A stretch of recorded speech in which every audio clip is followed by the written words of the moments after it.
میرے پاس اکثر لوگ آتے ہیں، آپ میں سے بھی بہت سے لوگ پریشان ہوتے ہوں گے اور سب کے پاس آتے ہیں کہ جی مسئلہ ہے، کوئی گھر میں مسئلہ ہے، کوئی کاروبار کا مسئلہ ہے، کوئی چیز مسئلہ ہے۔ میں تقریباً سب کو کہتا ہوں سورہ بقرہ کی تلاوت کا 90% لوگ کرتے ہی نہیں ہیں۔ والذین یؤمنون بما انزل الیک وما انزل من قبلک، یہ وہ لوگ ہیں جو ایمان رکھتے ہیں بما، ہر اس بات پر، انزل الیک جو آپ پر نازل کی گئی، ہر اس بات پر۔ وَإِذَا قِيلَ لَهُمْ آمِنُوا کما آمن الناس، اور جب ان سے کہا جاتا ہے ایمان لاؤ جس طرح یہ لوگ ایمان لائے، آمن الناس لوگ ایمان لائے۔ اس دور میں کون لوگ ایمان لائے تھے؟ صحابہ اکرام۔ اب مثال بن گیا ہے صحابہ کا ایمان۔ ہم کیوں صحابہ کو اتنی فوقیت دیتے ہیں یا کیوں صحابہ کا اتنا تذکرہ بنتا ہے؟ کیونکہ اللہ نے ان کو ایک ایگزامپل قرار دیا ہے کہ نبی جیسا تو بات بن نہیں سکتی نا، ان کی طرح کرنا تو ہے، لیکن یہ تو تمہارے جیسے ہی لوگ ہیں نا، ان پر تو کوئی وحی نہیں آئی، ان کو تو اللہ نے کوئی معصوم نہیں کیا۔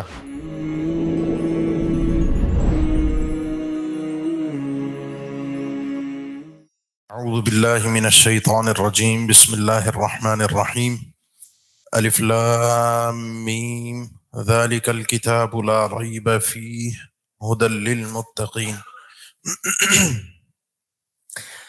کل اللہ تعالیٰ کی توفیق اور اس کے فضل سے ہم نے سورۃ الفاتحہ کی تفسیر سمجھنے کی کوشش کی تھی، تھوڑی بہت اس کے حوالے سے گفتگو ہوئی تھی۔ آج انشاءاللہ ہم سورۃ البقرہ کا آغاز کریں گے اور اسی طریقے سے ترجمے کے ساتھ مختصر وضاحت اور ان چیزوں کے بارے میں گفتگو ہم ضرور کریں گے جن کا ہمارے عمل سے اور ہمارے معاشرے کے حالات سے، احوال سے، ہمارے گھریلو ماحول سے، ہمارے ارد گرد کی چیزوں سے تعلق ہے۔ تو آج ہمارے پاس سورہ بقرہ ہے، سورۃ البقرہ مدنیہ۔ البقرہ عربی زبان میں گائے کو کہتے ہیں، اس کا تذکرہ آگے انشاءاللہ سورت میں آئے گا۔ یہ ایک خاص گائے ہے جس کا بنی اسرائیل سے تقاضا کیا گیا تھا ذبح کرنے کا، انشاءاللہ جب اس واقعے پر پہنچیں گے وہاں پر اس کی وضاحت ہوگی۔ اس سورت کا ایک نام الزہرا بھی ہے، روشن سورت، جس کی فضیلت حدیث میں آئی ہے کہ اقرأ الزہراوین، یہ جو دو خوبصورت اور روشن اور اچھی صورتیں ہیں ان کی تلاوت کیا کرو، جس میں سورہ بقرہ اور سورہ آل عمران کا تذکرہ ہے۔ اس سورت کی چند خاص فضیلتیں ہیں جو احادیث میں وارد ہوئی ہیں، جس میں سے 3 کا میں تذکرہ آپ کے سامنے کرنا چاہوں گا۔ پہلی چیز، آپ صلی اللہ علیہ وسلم نے ارشاد فرمایا، جس کا کل بھی تذکرہ ہوا تھا، کہ لا تجعلوا بیوتکم قبورا یا مقابر۔ صحیح مسلم کی حدیث ہے کہ اپنے گھروں کو مقبرے مت بناؤ، قبرستان مت بناؤ۔ اچھا، گھر اور قبرستان میں پھر کیا فرق ہوگا؟ آپ صلی اللہ علیہ وسلم نے فرمایا کہ پھر اپنے گھر میں، جس گھر میں فإن الشیطان ینفر من البیت الذی تقرأ فیہ سورۃ البقرہ، جس گھر میں سورۃ البقرہ پڑھی جاتی ہے وہاں سے شیطان بھاگ جاتا ہے۔ اسی کے ساتھ یہ حدیث بھی جو صحیح مسلم کی ہے، یہ بھی ساتھ میں شامل کر لیجئے کہ آپ صلی اللہ علیہ وسلم نے ارشاد فرمایا کہ اقرأوا سورۃ البقرہ، سورہ بقرہ کو پڑھا کرو، فإن أخذها برکہ، اس صورت کا مکمل اخذ کرنا یعنی مکمل اختیار کر لینا، پڑھنا، سمجھنا، عمل کرنا، یہ باعث برکت ہے۔ وَتَرْكَهَا حَسْرَةٌ، اور اس صورت کو چھوڑ دینا، اس پر عمل نہ کرنا، اس کے مطابق نہ چلنا، اس کو نہ پڑھنا، یہ باعث حسرت اور ندامت ہے کہ انسان افسوس کرے گا کہ کاش میں اس کو پڑھ لیتا۔ وَلَا تَسْتَطِيعُهَا الْبَطَلَةُ، اور کوئی بھی باطل چیز اس صورت کا مقابلہ نہیں کر سکتی۔ باطل چیز کی تفسیر سیدنا معاویہ سے ہی مروی ہے کہ السحرہ، جادوگر اس صورت کا مقابلہ نہیں کر سکتے۔ میرے پاس اکثر لوگ آتے ہیں، آپ میں سے بھی بہت سے لوگ پریشان ہوتے ہوں گے اور سب کے پاس آتے ہیں کہ جی مسئلہ ہے، کوئی گھر میں مسئلہ ہے، کوئی کاروبار کا مسئلہ ہے، کوئی چیز مسئلہ ہے۔ میں تقریباً سب کو کہتا ہوں سورہ بقرہ کی تلاوت کا 90% لوگ کرتے ہی نہیں ہیں، کیونکہ 90% لوگوں کی منشا یہ ہوتی ہے کہ میں کچھ پڑھ کے دم کر دوں اور ان کی جان چھوٹ جائے۔ ہم نے نہیں کرنا، آپ پڑھ دیجئے۔ تو سب سے بہترین دم وہ ہوتا ہے، سب سے بہترین علاج وہ ہوتا ہے کہ جو انسان خود کرتا ہے۔ دوا خود کھانی پڑتی ہے، نگلنی پڑتی ہے، وہ آپ کے وجود میں جا کر اثر کرتی ہے۔ دوائی معالج اور طبیب کھائے گا اور وہ آپ پر پھونک مار دے گا، آپ کی جسم سے مرض ختم نہیں ہو سکتا۔ بہترین علاج یہ ہے، ہاں یہ دم کی شکل ہے، ثابت ہے کہ کوئی پڑھ کے آپ پہ دم کر دے، لیکن بہترین علاج یہ ایک تو انسان خود کرے۔ دوسرا یہ ہے کہ لوگ سوال کرتے ہیں کتنا پڑھیں، کب تک پڑھیں، کیسے پڑھیں. یہ سورت کو پوری سورت کا حکم ہے پڑھنے کا. کب تک پڑھنا ہے، کتنے دن پڑھنا ہے. میں اس میں ایک چیز آپ کو بتا دوں. میں نے بعض لوگوں کو دیکھا جنہوں نے اپنا علاج خود کیا جادو کا، اور بڑے خطرناک جادوؤں کا علاج کیا اپنا خود سے. تو ان کے بقول کے 6 مہینے تک انہوں نے سوائے قرآن کی تلاوت کے اور کچھ کوئی کام نہیں کیا. فرض نماز، اپنے گھر میں رہنا، کوئی رشتہ داروں کی شادی ہوئی، کوئی خوشی ہوئی، کوئی غمی ہوئی، کیونکہ وہ سخت ترین بیمار تھے سحر کی وجہ سے، سخت ترین بیمار تھے. 6 مہینے تک صرف اور صرف قرآن مجید کی تلاوت. پھر اللہ نے وہ مسئلہ ان کا حل کیا، آسان کیا، اور وہ چیز ان کو محسوس ہوئی. تو یہ چیزیں جب انسان کرتا ہے تو اللہ کی مدد آتی ہے. بعض اوقات جن چیزوں پر سحر ہوا ہوتا ہے نا، وہ لوگ کہتے ہیں جی وہ جھاڑو دے رہے تھے، اچانک وہ کارپیٹ کے نیچے سے، پردے کے پیچھے سے تعویذ مل گیا. یہ ایسی نہیں چیزیں آ جاتی. یہ جن چیزوں پر سحر ہوا ہوتا ہے، جو چیزیں اس قسم کے مسائل ہوتے ہیں، وہ اللہ آپ کے حل کرتا ہے. مجھے ایک مسجد کے پہلے واقف تھے، پھر وہ کسی دوسری مسجد میں منتقل ہو گئے، وہ امام تھے. تو ان کی ایک دن کال آئی، کہنے لگے کہ میں صبح فجر کے بعد واک کرنے جاتا ہوں، مسجد کے اور بھی لوگ ہوتے ہیں، تو ہماری مسجد کے قریب قبرستان ہے، اس کی دیوار نہیں ہے، دیوار گری ہوئی ہے. تو ہم جب اس راستے سے گزرتے ہیں تو قبریں سامنے ہی ہوتی ہیں. تو کہہ رہے ہیں جب صبح کے وقت گزر ہوتا ہے نا، تو اکثر مجھے قبروں کے پاس، درختوں کے پاس کہیں کوئی پتلا پڑا ہوا، کہیں کوئی چیز بندی ہوئی، کہیں کوئی اس طرح کی چیزیں نظر آتی ہیں. ان میں کسی میں سوئیاں چبھی ہوئی ہوتی ہیں، کسی کو باندھا ہوا ہوتا ہے، کسی کے اوپر کچھ لکھا ہوا ہوتا ہے، اس کے ہاتھ پیر بندھے ہوئے ہوتے ہیں پتلوں کے. تو میں اٹھا کے نا ان کو کھول دیتا ہوں، سوئیاں نکال دیتا ہوں. اب یہ اللہ کی مدد ہے یا نہیں ہے؟ وہ تو اس آدمی کا کام ہے، لیکن سوچیں جس پر سحر ہوا تھا، جادو ہوا تھا، رات کو جادوگر آ کے کر گیا، لیکن صبح میں اللہ کی مدد آ گئی. وہ آدمی نماز فجر پڑھ کے جو واک کرنے کے لیے گیا ہے، وہ ساتھ میں ایک یہ نیکی، جس کو میں نے اس کو کہا ہے بہت بڑا جہاد کا کام ہے، ضرور کرنا، کو چھوڑنا نہیں، لیکن اپنی حفاظت کے ساتھ. تو یہ اللہ آپ کے لیے کہاں سے کس طرح سے مسائل کو حل کر دیتا ہے، تو اس کے لیے آزمائش تھوڑی سی ہوتی ہے. یہ سورۃ البقرہ ہے، یہ اس کی ایک خاص فضیلت ہے. اس کے ساتھ جو ہے وہ ایک دوسری چیز ہے جس کو اسید بن حضیر فرماتے ہیں رضی اللہ تعالیٰ عنہ. سنن نسائی اور صحیح بخاری میں بھی حدیث ہے. کہتے ہیں میں ایک دن رات کو تلاوت کر رہا تھا، میرا بچہ پاس میں لیٹا ہوا تھا، یحییٰ. تو میرا گھوڑا بدکنے لگا، میں خاموش ہو گیا، تو پھر نارمل ہو گیا وہ گھوڑا. پھر میں نے تلاوت شروع کی، پھر بدکنے لگا. تو میرے اپنے بیٹے کا ڈر تھا کہ یہ بیٹے کو کہیں کوئی کچل نہ دے، کوئی مار نہ دے. خیر صبح ہوئی تو میں نے آپ صلی اللہ علیہ وسلم سے اس چیز کا تذکرہ کیا، تو آپ صلی اللہ علیہ وسلم نے فرمایا وہ رات جو تم پڑھ رہے تھے وہ کیا پڑھ رہے تھے؟ سورہ بقرہ. فرمایا کہ آسمان پر میں نے اس وقت، وہ کہتے ہیں اسید بن حضر، کہ میں نے آسمان پر بادل نما سایہ بھی دیکھا اور اس میں روشنی بھی دیکھی، کہ کوئی چیز ہے جو اوپر بادلوں کی طرح چھائی ہوئی ہے اور اس میں روشنی بھی ہے. فرمایا یہ فرشتے تھے جو تمہاری خوبصورت تلاوت سننے کے لیے آئے ہوئے تھے، اور تم سورہ بقرہ پڑھ رہے تھے. اگر تم ایسے ہی پڑھتے رہتے، دناؤ لصوتک، یہ تم قریب آئے تھے صرف تمہاری آواز سننے کے لیے، اگر تم ایسے ہی پڑھتے رہتے اور صبح ہو جاتی تو لوگ بھی شاید وہ فرشتوں کے اس نور کا نظارہ کر لیتے، یہ جو روشنی تمہیں نظر آ رہی تھی. یہ سورت کے خاص فضائل ہیں. باقی اس سورت کے اندر آیت الکرسی بھی ہے جو اعظم آیت، جس کو قرار دیا گیا عظیم ترین آیت، وہ اس کا تذکرہ انشاءاللہ اس موقع پر آئے گا. آخری آیتیں ہیں سورہ بقرہ کی، ان کی اپنی ایک خاص فضیلت ہے. ایک تذکرہ کل بھی ہوا تھا، آگے بھی انشاءاللہ اس حوالے سے گفتگو آئے گی جب ان آیات پر ہم پہنچیں گے. اس صورت کی ایک خاص فضیلت اور ہے جو مستدرک حاکم کی حدیث اور صحیح حدیث ہے، کہ آپ صلی اللہ علیہ وسلم کا فرمان ہے کہ اسم اللہ الاعظم، اسم اعظم، اللہ تعالیٰ کا اسم اعظم اس سب سے بڑا نام کہا جاتا ہے، جس کے بارے میں دیگر احادیث میں ہے کہ الذی اذا دعی بہ اجاب، کہ جب اس وسیلے سے، اس اسم اعظم کے وسیلے سے اللہ سے دعا کی جاتی ہے تو دعا قبول ہوتی ہے. وہ اللہ کے نبی صلی اللہ علیہ وسلم نے فرمایا اللہ نے 3 صورتوں میں اس کو رکھا ہے، ایک سورہ بقرہ، ایک سورہ آل عمران، اور ایک سورہ طٰہٰ. مستدرک حاکم کی حدیث ہے، جس میں کئی اہل علم کا کہنا یہ ہے کہ ان 3 صورتوں کے اندر اللہ تعالیٰ کے انعام بار ان 3 صورتوں میں آیا ہے. اللہ لا الہ الا هو الحی القیوم، الحی القیوم. یہ تو آیت اسی طرح سے یہ ٹکڑا سورہ بقرہ میں بھی ہے اور سورہ آل عمران میں بھی ہے، اور الحی القیوم صرف سورہ طٰہٰ کے اندر ہے. یہ بھی اس سورت کی ایک خاص فضیلت ہے. اس سورت کے اندر اس قرآن مجید کی سب سے بڑی آیت ہے سود کی حرمت کی آیات اس صورت کے اندر ہیں۔ باقی اس صورت کا مضمون بڑا تفصیلی ہے، کیونکہ آگے مدنی صورت ہے، کل بھی اس پر بات ہوئی تھی۔ قرآن مجید کی سب سے طویل ترین صورت ہے۔ بس بات صرف اتنی ہے کہ اگر پورے ٹاپک کا آپ خلاصہ کرنا چاہیں اس صورت کے، تو اس الفاظ میں ہے کہ اللہ تعالیٰ نے انسان کو جو زمین پر خلافت عطا کی ہے، وہ کیسے قائم رہ سکتی ہے، کیسے انسان اس زمین کو آباد کر سکتا ہے، اور ان کی مثالیں جنہوں نے آباد کیا، اور ان کا تذکرہ جنہوں نے اللہ کی دی ہوئی اس نعمت کو برباد کیا، جو بنی اسرائیل کا خصوصی تذکرہ آئے گا۔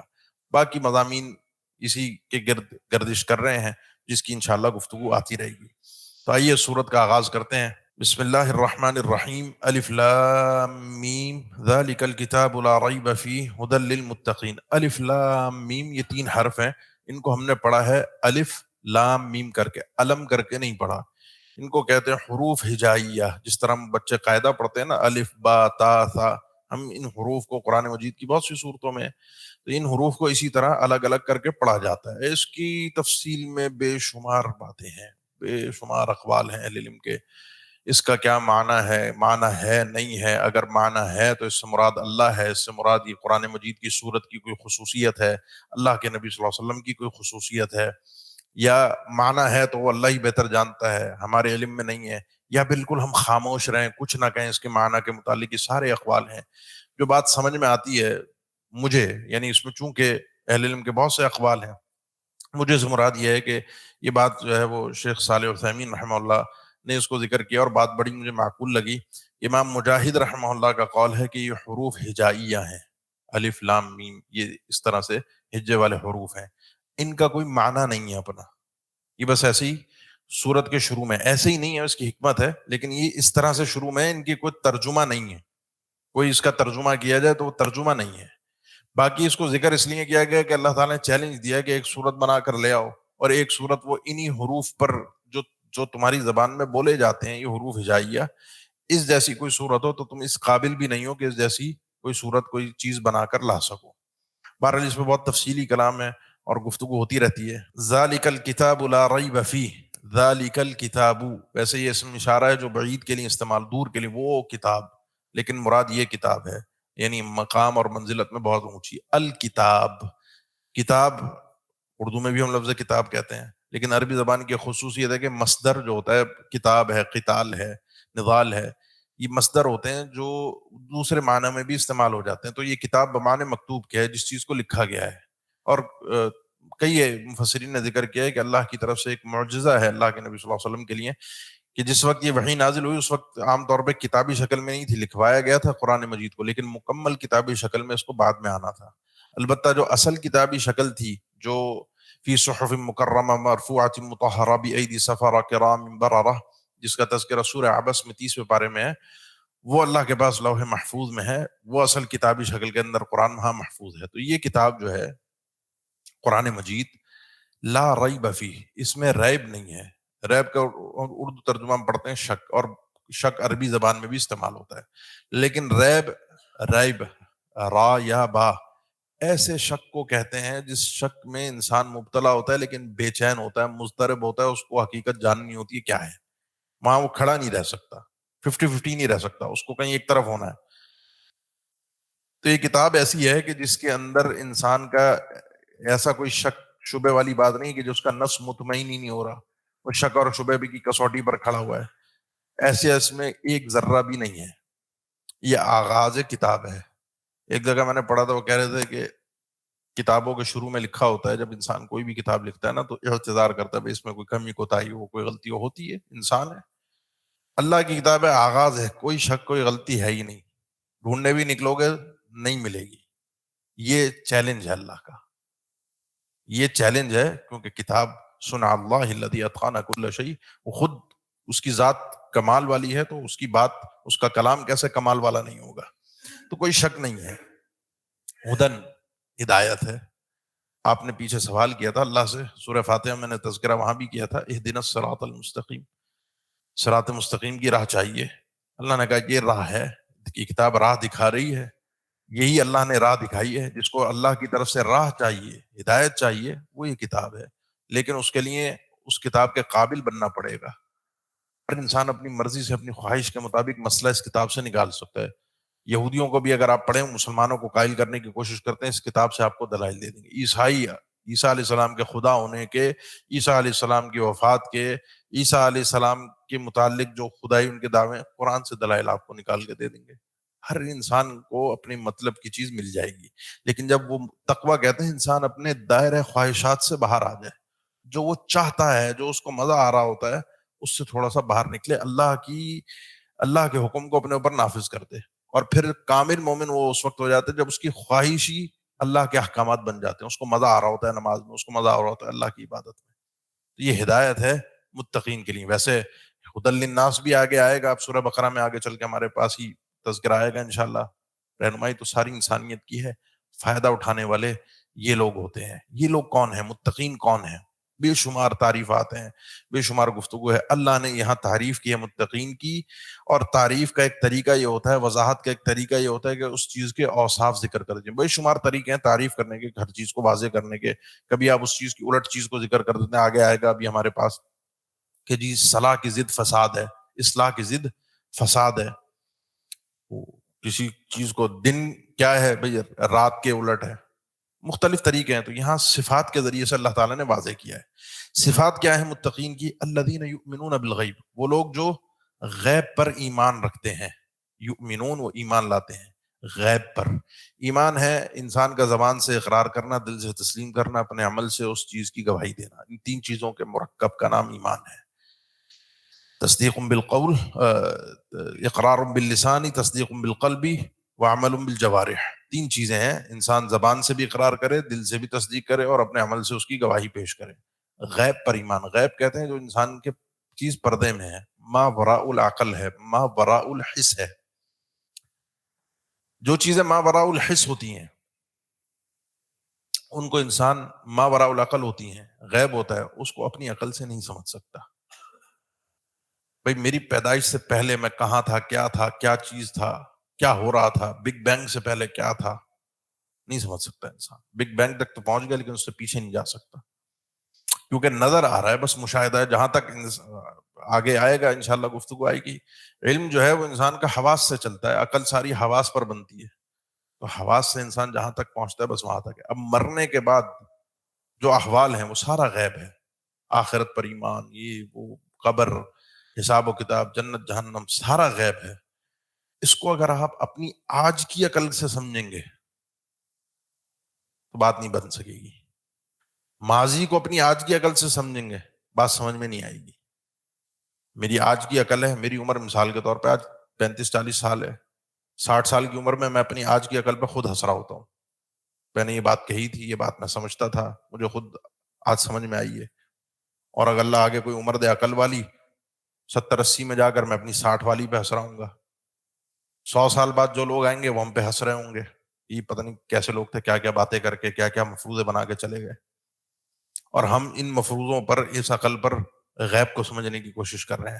تو غیب پر ایمان لایا جاتا ہے، غیب کو کریدا نہیں جاتا. پرکھنے، بس جیسے بتا دیا گیا، غیب کا جو خالق ہے اس نے بتا دیا ایسے ہوگا، ایسے ہے، ایسے ہوتا ہے، بس ویسے ہی ہے. باقی آپ کے جو فزکس کے قوانین ہیں، جو دنیا کا سسٹم چلانے کے، وہ غیب پر لاگو نہیں ہوتے. غیب اسی سسٹم سے چلتا ہی نہیں ہے، وہاں سسٹم ہی اور ہے. تو یؤمنون بالغیب، وہ غیب پر ایمان لاتے ہیں. ویقیمون الصلاۃ، متقین وہ ہیں جو نماز قائم کرتے ہیں. اب یہ تو آپ بے شمار بار سنتے رہتے ہیں کہ اقامت الصلاۃ کا مفہوم کیا ہے. نماز پڑھنا الگ ہے، اقامت الصلاۃ کا مفہوم الگ ہے. وَمِمَّا رَزَقْنَاهُمْ يُنْفِقُونَ، اور ان چیزوں میں سے، وَمِن ما، یہ عربی زبان کی گہرائی ہے. یا من جو ہے، لفظ من ویسے یہ حرف ہے لیکن اس کا معنی مفہوم بڑا گہرا ہے. اور یہ من تبعیدیہ کہلاتا ہے، کچھ. یہ من کا معنی ہے کچھ. ما رزقناہم، وہ چیزیں جو ہم نے ان کو عطا کی ہیں. ینفقون، وہ خرچ کرتے ہیں. جو ہم نے ان کو دیا ہے رزق، وہ اس سے خرچ کرتے ہیں. دو باتیں سمجھ لیجئے. ایک تو جو ہمارے پاس ہے وہ عطا الہی ہے. میرے پاس کیا ہے؟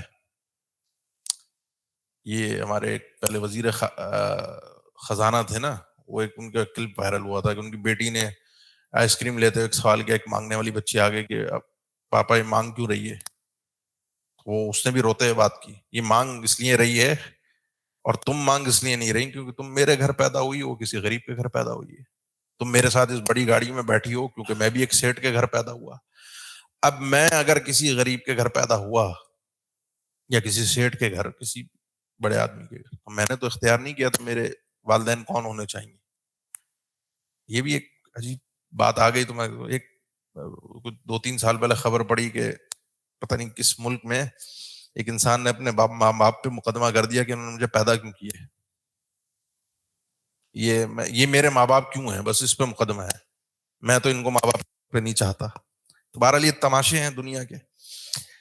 اللہ کی عطا ہے جو کچھ، میں بس سیدھے الفاظ میں بتانے کا مقصد صرف اتنا ہے کہ عطا الہی ہے. میرے پاس، آپ کے پاس جو کچھ ہے نا وہ اللہ نے دیا ہے. مجھے مل گیا، کسی اور کو نہیں ملا. مجھے جو ملا ہے اس میں میری کوئی خصوصیت نہیں ہے کہ میرے ایفرٹس ہیں، میری یہ، میں ایسا انما اوتیت علی علم عندی، قارون کی طرح میں کہوں کہ یہ تو میری اپنی صلاحیت پر نہیں، عطا الہی ہے. نمبر 1. نمبر 2، جب انسان پر اللہ احسان کرتا ہے تو اس کو چاہیے اس احسان کو آگے کرے، آگے پہنچائے. ینفقون، وہ خرچ کرتے ہیں. کتنا خرچ کرتے ہیں، کہاں خرچ کرتے ہیں، کوئی چیز ذکر نہیں ہے. اپنے اوپر بھی خرچ کرتے ہیں، اپنے ماں باپ پہ بھی خرچ کرتے ہیں، اپنی اولاد پہ بھی خرچ کرتے ہیں. اب وہ جو زکوٰۃ ہے وہ بھی ادا کرتے ہیں، صدقات بھی دیتے ہیں، اپنے رشتہ داروں کو بھی دیتے ہیں. اس سوال کا جواب آگے سورہ بقرہ کے اندر ہی ہے. وَيَسْأَلُونَكَ مَاذَا يُنْفِقُونَ قُلْ مَا أَنفَقْتُم مِّن خَيْرٍ فَلِلْوَالِدَيْنِ. جب اس آیت پر انشاءاللہ دوسرے پارے کی 2 آیات کے اندر اس کا جواب ہے، انشاءاللہ وہیں پر اس مسئلے کو انشاءاللہ واضح کریں گے. یہاں 3 چیزیں اس آیت میں. یؤمنون بالغیب، یہ دل کا کام ہے. وَيُقِيمُونَ الصَّلَاةَ، یہ بدن کا کام ہے، جسم کا کام ہے. وَمِمَّا رَزَقْنَاهُمْ يُنْفِقُونَ، یہ مال. تقوی ان 3 چیزوں کے ساتھ ہی چلتا ہے. دل میں بھی انسان متقی ہو، اعضاء بھی اس کے تقوی ظاہر نمایاں کر رہے ہوں، اور وہ خاص طور پر مال، کیونکہ مال انسان کا جب زیادہ ہو جائے نا، ضرورت سے زیادہ، یہ سب سے زیادہ فتنے کا باعث بنتا ہے. وہ آپ جانتے ہیں، مثالیں آپ کے سامنے دنیا کے اندر ہیں. لوگ مہنگی مہنگی صرف گاڑی کی نمبر جو رجسٹریشن نمبر ہوتا ہے، مہنگے سے مہنگا وہ ایک یونیک سا نمبر ہونا چاہیے دنیا کے اندر. بیوقوف پڑے ہیں، بیوقوفی کہوں گا میں اس کو، جس کا صرف پیسہ اتنا ہے اس کو سمجھ نہیں آ رہی خرچ کہاں کروں. وہ ان چیزوں میں صرف یہ مفاخرہ ہے دکھانے کے لیے کہ جی میں نے اتنا بہترین یونیک سا نمبر لیا ہے جو دنیا میں کسی کے پاس نہیں ہے، اور بیوقوف بن گیا. بیوقوف بنانے والے اس کو بیوقوف بنا گئے. یہ چیزیں ہیں. یہ انسان اگر اس مال کو کنٹرول کرے، میں تھوڑی سی بات کروں گا، اگر آپ لوگوں کو بری لگے تو سمجھیے گا بات کو. ہمارے ہاں بھی ہوتا ہے. ایک مثال کے طور پہ میرے پاس موبائل فون ہے، آئی فون کا. جیسے اس کا نیا ماڈل آئے گا وہ ایسی ہائی مارکیٹنگ کریٹ ہوگی، میں پاگل بن کے، اب میں کسی محفل میں بیٹھ کے نا پرانا رکھتے ہوئے شرماتا ہوں. لوگ کہیں گے ابھی تک اس نے پرانا ماڈل رکھا ہوا ہے. گاڑی میرے پاس ہے ایک، اسی گاڑی کا نیا ماڈل آ گیا. میری گاڑی میں کوئی خرابی نہیں ہے، بالکل صحیح چل رہی ہے، بس نیا ماڈل آ گیا. اب میں اس گاڑی کو کسی محفل میں، پارٹی میں، دعوت میں، کہیں کسی کے سامنے لے آتے ہوئے شرماتا ہوں. ابھی تک پرانے ماڈل کی ہے. بس یہ ایک نفسیات جو بنی ہوئی ہے نا، اس نے ہمیں ایسی زیادتی اضافے پر لے جا کر چھوڑ دیا کہ سمجھ ہی نہیں آ رہی. بھائی کوئی خرابی ہو، کوئی مسئلہ ہو، کوئی چیز ہو، ہاں لے اچھی بات ہے. لیکن ایک چیز چل رہی ہے، کوئی ضرورت بھی نہیں، کچھ نہیں، صرف شو، صرف دکھانا. تو یہ انسان کو یہ چیز اس لیے مال تباہ کر دے. تقوی اس چیز کے خلاف ہے. جب انسان خواہشات کی اسیری سے نکلتا ہے، پھر یہ ہدایت ہے قرآن مجید. اب آپ کے کوئی بھی مسئلہ ہے، کوئی بھی اختلاف ہے، کوئی بھی معاملہ ہے، حق آپ کو چاہیے، قرآن مجید سے آپ کو انشاءاللہ ملے گا. لیکن اس صفت کے ساتھ آئیے، للمتقین، اس صفت کے ساتھ آئیں گے آپ کو حق مل جائے گا. آگے چلیے، ان کی صفات چل رہی ہیں. والذین یؤمنون بما انزل الیک وما انزل من قبلک، یہ وہ لوگ ہیں جو ایمان رکھتے ہیں بما، ہر اس بات پر، انزل الیک، جو آپ پر نازل کی گئی، ہر اس بات پر. وہ قرآن مجید بھی آپ پر نازل ہوا ہے، احادیث قدسیہ بھی آپ پر نازل ہوئی ہیں، فرامین نبویہ بھی وحی ہے اللہ کی طرف سے معنن.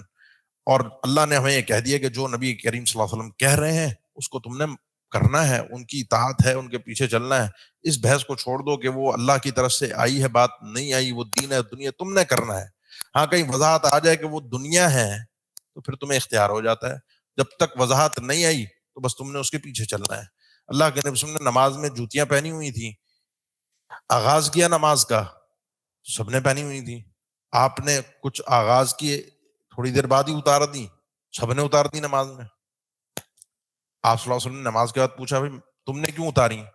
سوال اور جواب پہ غور کی، تم نے کیوں اتاری؟ صحابہ نے فرمایا آپ نے اتاری اس لیے ہم نے اتار دی. آپ نے کیوں اتاری اس کا نہیں پتا، لیکن آپ نے اتار دی. ہمارے اتارنے کی وجہ ہے کہ جو آپ کر رہے ہیں اللہ نے ہمیں یہی بتایا کہ جیسے آپ کر رہے ہیں ویسے ہم نے کرنا ہے. باقی کیوں کر رہے ہیں, کیا وجہ ہے, یہ کیوں سوال مومن نہیں کرتا. اس کے پیچھے وجہ ضرور ہوتی ہے لیکن کیوں کرتا نہیں. آپ نے ہونا بھائی مجھے تو اس لیے میں نے اتاری کہ مجھے اطلاع دی گئی, جبرائیل امین نے آ کر بتایا کہ جوتی پر گندگی لگی ہے آپ اتار دیجیے, میں نے اتار دی. تمہاری جوتیوں پر اگر نہیں تھی تو تمہیں نہیں اتارنی چاہیے تھی, لیکن چونکہ اللہ کے نبی صلی اللہ علیہ وسلم نے پہنی, انہوں نے پہن لی, آپ نے اتار دی. اس کو آگے ابھی آگے ہی آ رہا ہے, اس کو منافقین بے وقوفی کہتے تھے. بے وقوف لوگ ہیں, اور یہ بے وقوفی ہی انسان کو کامیاب کرتی ہے دنیا اور آخرت میں. بما انزل الیک وما انزل من قبلک, اور جو کچھ آپ سے پہلے نازل کیا گیا, جو بھی اللہ تعالیٰ نے رسول اور پیغمبر بھیجے ہمارا سب پر ایمان ہے, سب پر ایمان ہے. آگے انشاءاللہ اس صورت میں ہی گفتگو آگے چل کر آئے گی. ہر نبی پر, ہر نبی کے اوپر جو کچھ تعلیمات نازل ہوئی ان سب پر ایمان ہے, لیکن چونکہ ان میں تحریف اور تبدیلی ہوئی, اس کا صحیح تفصیلی مضمون آئے گا انشاءاللہ الرحمن چھٹے پارے کے اندر چل کے. جب ہم سورہ مائدہ میں پڑھے ہوں گے تو وہاں قرآن, تورات, انجیل, ان سب کے تفاصیل سے انا انزلنا التوراۃ فیہا ھدی ونور, اور انجیل کا تذکرہ آئے گا, پھر قرآن مجید کو انزلنا الیک الکتاب بالحق, یہ سب آئے گا. تو انشاءاللہ وہاں کتابوں کی اور ساری وحیوں کی صورت کو حقیقت میں اللہ تعالیٰ نے واضح کیا ہے. ہمارا سب پر ایمان ہے, لیکن عمل چونکہ اب قرآن مجید پر ہی ہے اور آپ صلی اللہ علیہ وسلم کی تعلیمات پر ہی ہے, اور آپ کی تعلیمات بھی پچھلے انبیاء کی تعلیمات ہی ہیں. ان میں جو خرابی تھی لوگوں نے جو پیدا کر دی تھی, اس میں جو خرابی ہے, ورنہ اس میں خرابی اللہ کی طرف سے وحی میں نہیں تھی. جو لوگوں نے اس میں تبدیلیاں خرافات لے آئے تھے, یا جو اللہ نے چینجنگ کرنی تھی, جس کو نسخ کرنا تھا, اب اس کے بعد وہ دین مستقل درست ہو کے اب قیامت تک کے لیے دین ہے. اسی لیے اگلا جملہ ہے کہ اب آپ کے بعد کوئی وحی نہیں ہے, وَبِالْآخِرَةِ هُمْ يُوقِنُونَ, اب اس کے بعد آخرت پر وہ یقین رکھتے ہیں. آپ کے بعد اللہ کے رسول کے بعد کوئی وحی نہیں ہے, آپ کے بعد آخرت ہے اور وہ یقین رکھتے ہیں. یقین کہتے ہیں, تفسیر ابن عطیہ ہے, وہ کہتے ہیں یقین جو ہے نا وہ علم کا اینڈ ہے, آخری مرحلہ ہے, جس میں ذرہ 1% بھی 0.1% بھی نہیں ہے, یعنی 99.99 بھی نہیں ہے, پورا 100%. جب علم ہوتا ہے نا, یقین, جیسے آپ کو اپنے کل کے گزرے ہوئے پر یقین ہے, کل آپ تھے, زندہ تھے, یہ کیا, یہاں گیا, یہ کھایا, یہ پیا. کوئی کہا نہیں جی آپ کل زندہ نہیں تھے, یا آپ نے کچھ یہ نہیں کھایا تھا, یا آپ یہاں موجود نہیں تھے, آپ اس کو کہیں گے آپ بے وقوف ہو, میں تو تھا. اس کو کہتے ہیں یقین گزری ہوئی چیز پر. اسی لیے کئی جگہوں پہ آپ قرآن مجید میں پڑھیں گے, قیامت کے لیے ایمان یا قیامت کے وقوع پذیر ہونے کے لیے, اس کی باتوں کے لیے صیغے جو استعمال ہوئے, الفاظ جو ورڈنگ جو ہوئی ہے, وہ ماضی کے ساتھ ہوئی ہے. آ گئی قیامت, ہو گئی قیامت, یہ معاملات ہو گئے. جیسے اپنے گزرے ہوئے کل پر یقین ہے, اسی طرح اس کل آنے والے پر بھی انسان کا یقین ہو. یہ متقین لوگ ہیں. یہ یقین اس لیے ہے کیونکہ کل اللہ کو اٹھ کے جواب دینا ہے, کل حساب دینا ہے, کل اللہ کے سامنے کھڑا ہونا ہے. اولئک علی ھدی من ربہم, یہ وہ لوگ ہیں جو ہدایت پر ہیں ان کے رب کی طرف سے. آپ نے اللہ سے ہدایت مانگی تھی, اہدنا الصراط المستقیم, اللہ نے بتا دیا یہ ہے صراط مستقیم, اور تم اس پر ہو, اعلیٰ پر ہو, اس صراط مستقیم پر ہو, اور یہ تمہارے پروردگار کی طرف سے ہدایت ہے. اگر اس پر چل دیے تو اولئک ھم المفلحون, یہی وہ لوگ ہیں جو کل قیامت کے دن بھی فلاح پائیں گے. دنیا میں بھی کامیاب ہیں, لیکن حقیقی کامیابی آخرت کی کامیابی ہے.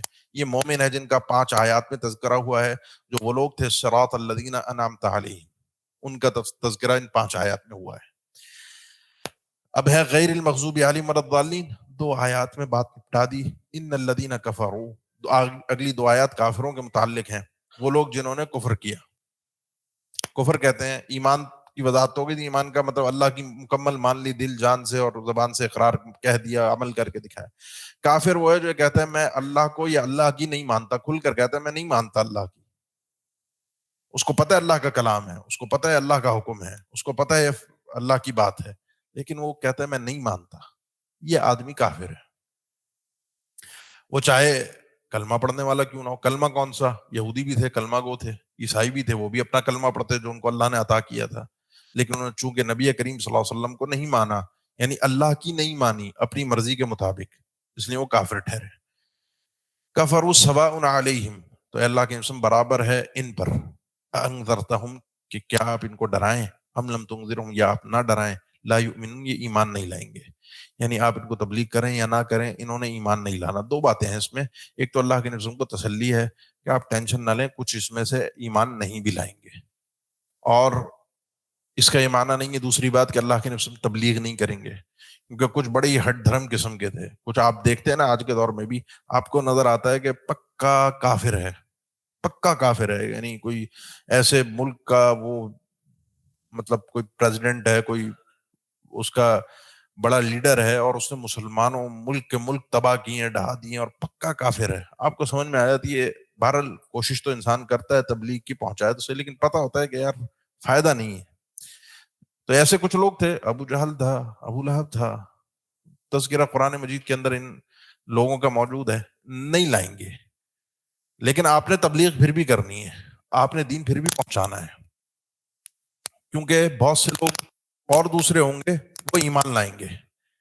کیوں نہیں لائیں گے؟ ایمان نہ لانے کی وجہ کیا ہے؟ آغاز انسان کا خود سے ہوتا ہے، انحراف خود سے آتا ہے۔ ختم اللہ علی قلوبہم، ختم کہتے ہیں اسٹیمپ کو، مہر کو، اللہ تعالیٰ نے مہر لگا دی ہے ان کے دلوں پر، وعلی سمعہم، اور ان کی سماعت سننے پر، وعلی ابصارہم غشاوہ، اور ان کی بصارت پر پردے پڑے ہوئے ہیں، نگاہوں پر پردے ہیں، یعنی اس کو یہ خاص طور پر سننا اور دیکھنا، اس کو کہتے ہیں یہ علم حاصل کرنے کے لیے، نالج کے لیے، کسی بھی چیز کو سیکھنے کے لیے یہ بنیادی ذرائع ہیں، خاص طور پر سننا اور دیکھنا۔ جو چیز انسان دیکھتا ہے اور جو چیز سنتا ہے، اس کے بعد دل اس پر کام کرتا ہے اور اس کا کوئی نتیجہ بنتا ہے کہ جی ہاں یہ فائدہ ہے، یہ نقصان ہے، یہ ہے، یہ ہے۔ تو تینوں چیزوں کا اللہ نے ذکر کر دیا کہ انہوں نے، چونکہ علم حق کے متعلق ان کا معاملہ اس قسم کا رہا ہے کہ انہوں نے اللہ کے دین کو شروع سے ایک دشمنی اس کے ساتھ اختیار کی ہے۔ جب انسان شروع سے ہی الٹی راہ پر چلتا ہے، جس نے ماننا ہی نہیں ہوتا، جس کو ہم کہتے ہیں اردو میں مثال دیتے ہیں کوا سفید ہے، تو وہ جب ایک چلائی مخالفت میں ہے وہ نہیں سدھرے گا، اور جب اس طرح کی کیفیت انسان پر بن جاتی ہے تو پھر اللہ کی طرف سے اس پر مہر بھی پوری طرح سے لگ جاتی ہے۔ وہ مہر کیسی لگتی ہے؟ وہ مہر ایسی ہوتی ہے کہ پھر دل پورا کا پورا زنگالود ہوتا ہے، جس کو اللہ کے نبی صلی اللہ علیہ وسلم نے اپنی حدیث میں بھی بیان فرمایا، انسان گناہ کرتا جاتا ہے، کرتا جاتا ہے، کرتا جاتا ہے، اس کا دل سیاہ ہو جاتا ہے، توبہ نہیں کرتا، توبہ کر لے تو صاف ہو جاتا ہے۔ جب دل پوری طرح سے زنگالود ہو جاتا ہے پھر اس کے اوپر کوئی بات اثر نہیں کرتی۔ وَلَهُمْ عَذَابٌ عَظِيمٌ، اور ان کے لیے بہت بڑا عذاب ہے۔ یہ بالکل کلیئر لوگ ہیں، کلیئر مسئلہ ہے ان کا، بالکل واضح ہے، یہ جی کافر ہیں، یہ جی مومن ہیں۔ اب انسانیت ایک نہیں ہو سکتی، وَالَّذِي خَلَقَكُمْ فَمِنْكُمْ كَافِرٌ وَمِنْكُمْ مُؤْمِنٌ، اللہ کی تقسیم ہے کہ کچھ مومن ہیں کچھ کافر ہیں، یہ سب کو ایک جگہ اکٹھا کر دیا جائے اور کوئی دین ابراہیمی کے نام سے کوئی بات کر دی جائے کہ جی یہودی بھی اس میں آ جائیں، عیسائی بھی اس میں آ جائیں، مسلمان بھی اس میں آ جائیں، سب ایک ہو جائیں، یہ چیز بن نہیں سکتی، یہ عقل بھی اس کی اجازت نہیں دیتی، اور شریعت نے تو پہلے ہی آپ کو واضح کر دیا تقسیم اللہ کی طرف سے ہے، اس کو میں مٹا نہیں سکتا، ختم نہیں کر سکتا۔ اس کو میں مٹانے جاؤں گا، ہو سکتا ہے میں خود اس تقسیم اس سائڈ سے نکل کر، ایمان والی سائڈ سے نکل کر، ہو سکتا ہے میں خود دوسری سائڈ پر چلا جاؤں۔ آگے اس کے بعد جن لوگوں کا تذکرہ ہے وہ انتہائی خطرناک ہیں، کیونکہ ان کے متعلق تو اللہ تعالیٰ نے خود فرمایا کہ وَاحْذَرْهُمْ أَن يَفْتِنُوكَ، اللہ کے نبی آپ تھوڑا سا احتیاط سے رہیں، ڈر کے رہیں ان سے۔ اس سے پہلے جو کافر ہیں نا ان کے بارے میں فَلَا تَخَافُوهُمْ، آپ کو ان سے ڈرنے کی ضرورت نہیں ہے، مومنوں تمہیں بھی ان سے ڈرنے کی ضرورت نہیں ہے، لیکن ان سے ذرا بچ کے رہنا۔ یہ جو خطرناک لوگ ہیں جن کا تذکرہ تفصیل کے ساتھ اللہ تعالیٰ نے 13 آیات میں کیا ہے، یہ آپ جانتے ہیں منافقین ہیں۔ منافق کون ہیں؟ پہلے وہ ایمان والے تھے، پھر کافر تھے جو انکار کر رہے تھے، یہ دو منہ والے، ڈبل سٹینڈرڈ رکھنے والے لوگ ہیں، فائدے کے لیے، ادھر فائدہ ملا ادھر ہو گیا، ادھر فائدہ ملا ادھر ہو گیا۔ یہ ان کا ظہور ہی اس وقت ہوا، سامنے ہی اس وقت ہے جب اسلام اپنے عروج پر پہنچا۔ اب اسلام سے دنیا کے فائدے حاصل کرنے تھے، لیکن پیٹھ پیچھے دوسرے بھی فائدے تھے، دل سے تو ایمان لائے نہیں تھے، تو ان کو منافق، یعنی زبان سے چونکہ انہوں نے کلمہ پڑھ دیا، دلوں پہ اللہ تعالیٰ نے حکم لگانے کو کسی کی اجازت نہیں دی، کسی کو اجازت نہیں دی، اللہ کے نبی صلی اللہ علیہ وسلم کو بھی اجازت نہیں دی، کہ بتا دیا کہ آپ کوئی منافق ہے، لیکن اس کے ساتھ برتاؤ آپ کا مسلمانوں والا ہی رہے گا، کیونکہ اس نے زبان سے کلمہ پڑھا ہے، اور جب تک وہ اسلام کا اظہار کر رہا ہے اس کے ساتھ اسلام والا معاملہ ہی چلے گا۔ یہ کہتے ہیں، ان کو کہتے ہیں منافق اعتقادی، سب سے خطرناک لوگ ہیں، سب سے خطرناک لوگ ہیں، اللہ ہمیں ان سے محفوظ رکھے۔ لیکن کچھ ہوتے ہیں منافق عملی، جن کا تذکرہ حدیث میں آتا ہے، جن کے اندر وہ نشانیاں پائی جاتی ہیں، وہ کام وہ کرتے ہیں جو منافقین والے کام ہوتے ہیں۔ اگر انسان کے اندر وہ کام رچ بس جائے نا، وہ اس طرح کا بن جائے دنیا کے معاملات میں، تو شدید خطرہ ہے کہ وہ دین کے معاملات کے اندر بھی یہ داؤ پیچ استعمال کر کے اور مفاد پرست بن جائے گا. ان کا سادہ سا مسئلہ ہے مفاد پرستی. جہاں فائدہ نظر آئے وہاں کے ہو جاؤ، جس طرف ہوا چل رہی ہے اسی رخ پہ چل دو، ہر چڑھتے سورج کو سلام کرو. تو یہ جب دنیا کے اندر عام مسلمان اگر مومن ہے سچا، لیکن دنیا کے اندر وہ اس ٹریک پر چل رہا ہے، جھوٹ بھی بول رہا ہے، وعدہ خلافی بھی کر رہا ہے، دھوکہ بھی دے رہا ہے، منافقین کی طرح اس کی زندگی دنیا کے معاملات میں، تو شدید خطرہ ہے کہ کہیں ایسا نہ ہو کہ وہ دین کے معاملے میں بھی اپنی اس صفت کو لے آئے اور پھر وہ نقصان اٹھا بیٹھے، اپنے ایمان سے ہاتھ دھو بیٹھے. وَمِنَ النَّاسِ، اور یہ بھی من تبعیدیہ ہے، کچھ لوگ ایسے ہیں من یقول آمنا، جو یہ کہتے ہیں، زبان سے کہتے ہیں آمنا، ہم ایمان لے آئے، باللہ، اللہ پر، وبالیوم الاخر، آخرت کے دن پر ہمارا ایمان ہے. اللہ تعالیٰ نے فرمایا لیکن دل سے وما ہم بمؤمنین، یہ مومن نہیں ہے. اذا جاءک المنافقون قالوا نشهد انک لرسول اللہ واللہ یعلم انک لرسول واللہ یشهد ان المنافقین لکاذبون. سورہ المنافقون کی پہلی آیت. یہ منافقین آپ کے پاس آ کر کہتے ہیں ہم گواہی دیتے ہیں آپ اللہ کے رسول ہیں. اللہ فرماتا ہے اللہ جانتا ہے آپ اللہ کے رسول ہیں، یہ بات اپنی حقیقت میں درست ہے، لیکن اللہ آپ کو گواہی دیتا ہے کہ یہ منافقین اپنی شہادت میں جھوٹے ہیں، یہ ان کی گواہی جھوٹی ہے.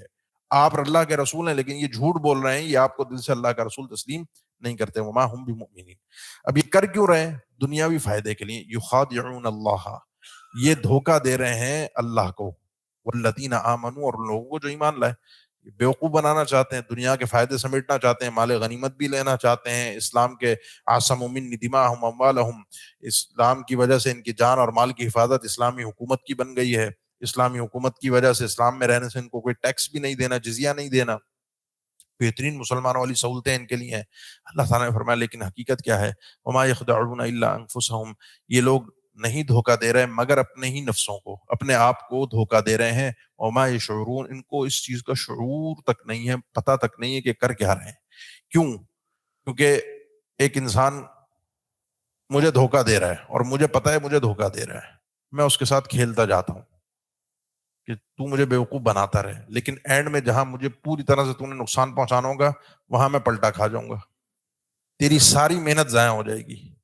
تو یہ اپنے آپ کو دھوکہ دے رہے ہیں. دنیاوی فائدے تو اٹھائے اٹھائے اٹھائے چلتے رہے مسلمان بن کے، لیکن جیسے یہ روح قبض ہوگی، ان المنافقین فی الدرک الاسفل من النار، جہنم میں یہ کافروں سے بھی نیچے ہوں گے، کافروں سے بھی بدتر ان کو عذاب ہوگا. وہاں پھنس گئے. تو یہ دھوکہ کیا ہوا؟ یہ اپنے آپ کو ہی دیا نا. یہ سمجھ رہے تھے یہاں بھی بچ گئے تو وہاں بھی بچ جائیں گے، یہ پھنس گئے. اور دنیا کے اندر بھی یہ ڈر ڈر کے رہتے ہیں. آگے ان کی مثالیں آ رہی ہیں. فی قلوبہم مرض، اصل میں یہ تھا کہ ان کے دلوں میں مرض تھا، بیماری. وہ بیماری شک کی بیماری تھی، نفاق کی بیماری تھی، کفر کی بیماری تھی. اسٹارٹ یہاں سے تھا، پتہ نہیں صحیح ہے نہیں ہے، لیکن دنیاوی فائدے مل رہے تھے تو چل دیے ساتھ میں. فزادہم اللہ مرضا، اللہ نے ان کی بیماری کو مزید بڑھا دیا کہ بھئی ہم، اللہ اگر سچا ہے، اللہ سب کچھ جانتا ہے، ہم تو دھوکے سے آئے تھے، تو اللہ نے ہمیں کیوں نہیں پکڑا؟ یا قرآن مجید میں آگے اس کا تذکرہ آئے گا، اللہ ہمیں کیوں نہیں پکڑتا؟ تو ان کے مرض کو اللہ تعالیٰ نے، اس بیماری کو، شک اور کفر کے مرض کو مزید بڑھا دیا. وَلَهُمْ عَذَابٌ أَلِيمٌ، اور ان کے لیے دردناک عذاب ہے. بِمَا كَانُوا يَكْذِبُونَ، یہ بات سببیہ ہے بوجہ اس کے کہ جو یہ جھوٹ بولتے ہیں. یہ جو ایمان کے مسئلے میں انہوں نے جھوٹ بولا ہے، اس کی وجہ سے ان کے لیے دردناک عذاب ہے. یہ اللہ کے ساتھ جھوٹ جو ہے نا وہ بڑا خطرناک ہے، وہ انسان کو لے ڈوبتا ہے. ویسے بھی جھوٹ خطرناک ہی ہے دنیا کے معاملات میں بھی، منافقانہ صفت ہے، لیکن یہ چیز اگر انسان کے ساتھ چلتے چلتے دین تک پہنچ جائے تو انسان برباد ہو گیا. اب یہ کیسے ہے؟ یہ مرض کی سٹارٹ کیسا ہوا؟ ان کا وتیرہ کیا ہے؟ کیوں خطرناک ہے؟ وَإِذَا قِيلَ لَهُمْ لَا تُفْسِدُوا فِي الْأَرْضِ، جب ان سے کہا جاتا ہے کہ زمین میں فساد مت کرو. زمین میں فساد دو طرح سے بچاتے ہیں، حسی اور مانوی، دونوں طرح سے. ایک تو حسن، یعنی جس کا تذکرہ سورۃ توبہ میں ہم پڑھیں گے، مسجد ضرار بنانا، مسلمانوں کو زبان سے تکلیف دینا کہ گھٹیا قسم کے لوگ ہیں، ہم عزت دار لوگ ہیں، ہم ان کو یہاں سے نکال دیں گے، مسلمانوں کے خلاف سازشیں کرنا، یہ ایک زمین میں فساد ہے. دوسرا ایک فساد ہوتا ہے جو انسان کو پتہ نہیں چلتا، جو ہوتی ہے گناہوں کی نحوست.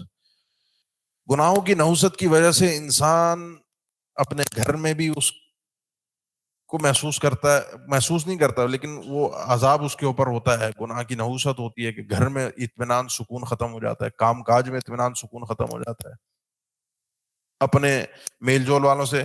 یہاں ہے کہ انسان کا یہ گناہوں کی نحوست اس کے پینے والے پانی کے اندر تک آ جاتی ہے لیکن محسوس اور شعور نہیں ہوتا انسان کو. یہ دونوں اعتبارات سے فساد ہے. انسان جب گناہ کرتا ہے تو اس کی وجہ سے جو فساد پھیل رہا ہوتا ہے، جو کھانے پینے، اناج اور اللہ کی نعمتوں کے اندر، جب ان سے کہا جائے مت کرو، وہ کہتے ہیں قالوا انما نحن مصلحون. الفاظ کا کھیل، تو اصلاح کرنے والے ہیں ہم. تو دیکھو دونوں طرف پل کا کام کر رہے ہیں، ان کے ساتھ بھی ہیں، تمہارے ساتھ بھی ہیں. ہم تو میل جول اور پیچ اپ کرانے کی کوشش کر رہے ہیں. اب یہ ان کے حساب سے بات درست ہے، بات تو صحیح ہے بھائی، ادھر بھی ٹھیک ادھر بھی ٹھیک، سب کو ساتھ ملا کے چل رہے ہیں، یہ بھی ساتھ ہیں وہ بھی ساتھ ہیں. لیکن یہ فساد ہے، اللہ نے اس کو فساد قرار دیا ہے. تو یہ الفاظ کا کھیل ہوتا ہے. میں نے ابھی تذکرہ کیا، انسان جو ہے وہ الفاظ کے کھیل میں الجھ جاتا ہے. الا انہم هم المفسدون، خبردار یہی لوگ فسادی ہیں. مسلمانوں یہ بات اچھی طرح ذہن میں رکھنا کہ منافقین فسادی، ان سے بچ کے رہنا. ان کے ان الفاظ کے کھیل کے اندر تم بے وقوفت بننا ان کے ہاتھوں. یہ فسادی ہیں، ولیکن لا یشعرون، لیکن ان کو اس چیز کا پتہ نہیں چل رہا کہ ہم فساد مچا کس طرح رہے ہیں، فساد پھیلا کس طرح رہے ہیں. یہ اس چیز کا احساس نہیں کر پا رہے. اس لیے تم ان سے بچ کر رہنا، تم ان کے فساد میں مبتلا مت ہو جانا، تم ان کا شکار مت بن جانا. وَإِذَا قِيلَ لَهُمْ آمِنُوا كَمَا آمَنَ النَّاسُ، اور جب ان سے کہا جاتا ہے ایمان لاؤ جس طرح یہ لوگ ایمان لائے. آمن الناس، لوگ ایمان لائے. اس دور میں کون لوگ ایمان لائے تھے؟ صحابہ کرام. جس کا مطلب اللہ نے صحابہ کرام کو مومن قرار دیا ہے. تو جو اس وقت صحابی تھے وہ سب مومن تھے. یہ منافق تھے. ان کو کہا گیا ایمان ایسا ہونا چاہیے. یہودیوں کو بھی اسی پارے کے آخر میں ایسی صورت میں آئے گا، ان کو بھی کہا گیا فَإِنْ آمَنُوا بِمِثْلِ مَا آمَنْتُمْ بِهِ فَقَدِ اهْتَدَوْا. یہودی بھی ایسا ایمان لائیں گے جیسا تم لائے ہو تو کامیاب ہیں. اب مثال بن گیا ہے صحابہ کا ایمان. ہم کیوں صحابہ کو اتنی فوقیت دیتے ہیں یا کیوں صحابہ کا اتنا تذکرہ بنتا ہے؟ کیونکہ اللہ نے ان کو ایک ایگزامپل قرار دیا ہے کہ بھئی نبی جیسا تو بات بن نہیں سکتی نا، ان کی طرح کرنا تو ہے، لیکن یہ تو تمہارے جیسے ہی لوگ ہیں نا، ان پر تو کوئی وحی نہیں آئی، ان کو تو اللہ نے کوئی معصوم نہیں کیا، تو ان کے جیسا بننا ضروری ہے. تو صحابہ جیسا ایمان لاؤ. صحابہ کیسا ایمان لائے تھے؟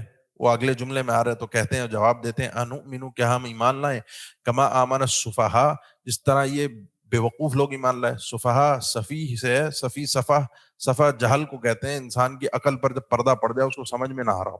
یہ تو بے وقوف ہیں، اپنا جان مال سب لٹا دیتے ہیں نبی صلی اللہ علیہ وسلم کے حکم پہ. ان کو تو کوئی پرواہ ہی نہیں ہے، پتہ ہی نہیں ہے. دیکھو عقل مند تو ہم ہیں، بیوقوف بنا کے دنیا کے فائدے بھی سمیٹ لیتے ہیں، وہ بھی خوش یہ بھی خوش. عقل مندی تو یہی ہے.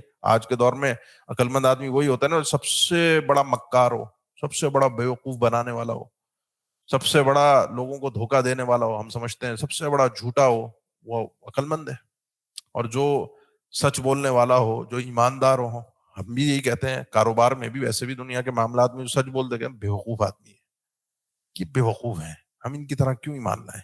اللہ نے فرمایا یہ بیوقوف نہیں ہے، یہی ایمان ہے اور یہی تقاضا ہے، یہی کامیابی ہے. الا انہم هم الصفا، خبردار یہی بے وقوف ہے. کون؟ منافقین. ان کے علم ولکن لا یعلمون، ان کو علم نہیں ہے کہ بے وقوف ہیں. کیوں؟ کیونکہ آج تو یہ ادھر کے بھی فائدے، دو کشتیوں کا سوار کبھی بھی فائدے میں نہیں رہتا. جیسے ہی ہوا تھوڑی سی چینج ہوتی ہے یا راستے تبدیل ہوتے ہیں تو پھر یہ ڈوب جاتا ہے. یہ اس کو پتہ نہیں ہے. ابھی تو دونوں کشتیوں کے سوار، دونوں کشتیوں میں سواروں کے ادھر کے بھی فائدے ادھر کے بھی فائدے لے رہا ہے، لیکن بالآخر اس کو ڈوبنا پڑے گا، بالآخر اس کو غرق ہونا پڑے گا.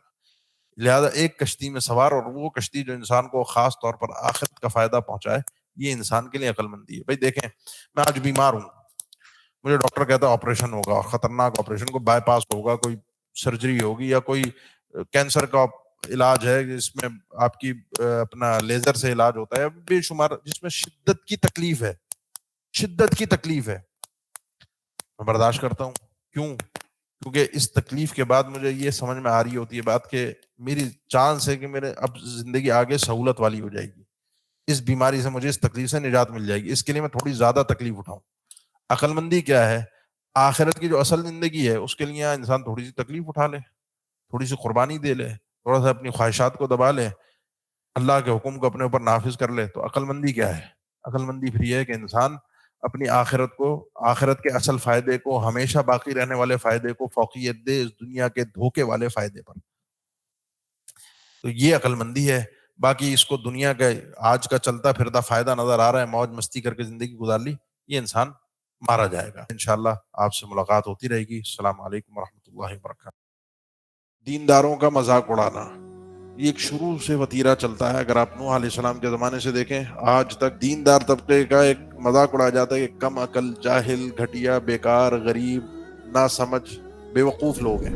وَتَرَكَهُمْ، اور اللہ نے ان کو چھوڑ دیا، فی ظلمات، کئی اندھیروں میں، لا یبصرون، اور یہ نہیں دیکھتے۔ اللہ کے قسم آپ کو کوئی اچھائی، کوئی فائدے، کوئی اسلام کو پہنچتے ہیں تو کہتے ہیں کہ ہم تو آپ کے ساتھ تھے، اور جب کوئی مصیبت آتی ہے کہتے ہیں ہمارا آپ سے کوئی تعلق نہیں، ہم تو پہلے ہی اپنا بوریہ بستر لے کے سائڈ پہ ہو گئے تھے۔ یہ منافقانہ طرز عمل ہے۔ یہ جو آپ کی جتنی دنیا کی خواہشات ہیں یہ کمپلیٹ دنیا میں نہیں، کبھی نہیں ہو سکتی، ختم ہی نہیں ہوگا۔ جنت میں ملے گا سب کچھ، اور بالکل ٹینشن فری ہو کے، جسمانی، ذہنی، ہر قسم کی نعمت کا حصول ہوگا۔ یکاد البرق یخطف ابصارہم، قریب ہے کہ یہ برق، یہ جو بجلی ہے جو آسمان سے گرتی ہے، یہ ان کی آنکھوں کو اچک لے۔